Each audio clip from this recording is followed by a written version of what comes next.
Hi friends, నేను మీ పల్లవి everything cooking and craft. ఈరోజు kulfi recipe ఎలా చేసుకోవాలో చెప్తా. ఈజీ అండ్ టేస్టీ కుల్ఫీ మనం ఇంట్లోనే చేసుకోవచ్చు. ఈ సమ్మర్లో కూల్గా మీ పిల్లలకు చేసి పెట్టండి, చాలా ఇష్టంగా తింటారు. చిన్న చిన్న ట్రిక్స్తో బిగినర్స్ కూడా ఈజీగా చేసుకునేలాగా చెప్తా. వీడియో చివరి వరకు చూడండి.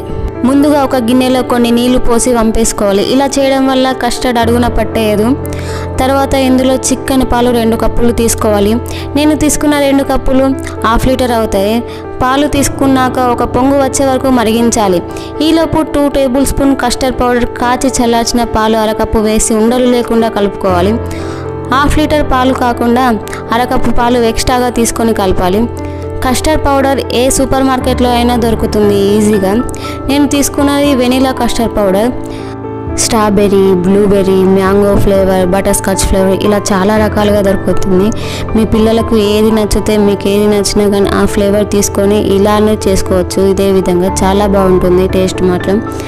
కలిపిన కస్టర్డ్ పౌడర్ను పక్కన పెట్టి ఇలా పాలు పొంగు వచ్చాక మీగడంతా లోపలికి అనుకుంటూ మొత్తం ఒకసారిగా కలుపుకుంటూ 2 మినిట్స్ ఇలా కలపాలి. ఒకసారి ఇలా మొత్తం కలిపిన తర్వాత కస్టర్డ్ పాల మిక్స్ను ఇందులో పోసుకోవాలి. స్టవ్ లో ఫ్లేమ్లో పెట్టి అడుగు మాడకుండా కలుపుతూ ఉండాలి. ఇలా 2 నిమిషాలు కలిపిన తర్వాత 1.5 కప్పు షుగర్ వేసుకోవాలి. షుగర్తోనే కాకుండా బెల్లంతో కూడా చేసుకోవచ్చు. అది ఎలా చేయాలో మరోసారి చూపిస్తే, అది వేరే పద్ధతిలో ఉంటుంది. చేయాలో వద్దో కామెంట్ చేయండి. షుగర్ వేసిన తర్వాత అడుగున పట్టేయకుండా కలుపుతూనే ఉండాలి.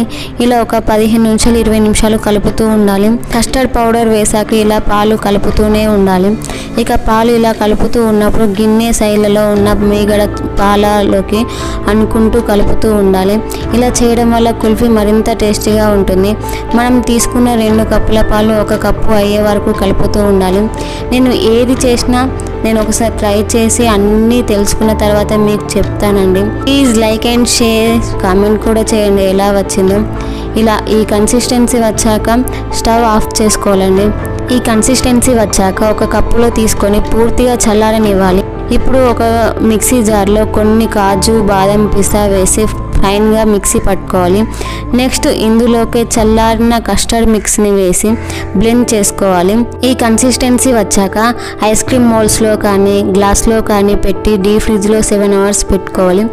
7 అవర్స్ తర్వాత డీప్ ఫ్రిడ్జ్ నుంచి బయటకు తీసి ఒక గిన్నెలో నీళ్లు పోసి అందులో ఐస్ క్రీమ్ మోల్డ్ను పెట్టి ఐస్ క్రీమ్ బయటకు లాగితే ఈజీగా పర్ఫెక్ట్గా ఐస్ క్రీమ్ బయటకు వస్తుంది. అంతే అండి, tasty and healthy vanilla ice cream ready. Please like and share, subscribe చేసుకోండి అబ్బా ప్లీజ్. ఎలా ఉందో కామెంట్ కూడా చేయండి. Please like me.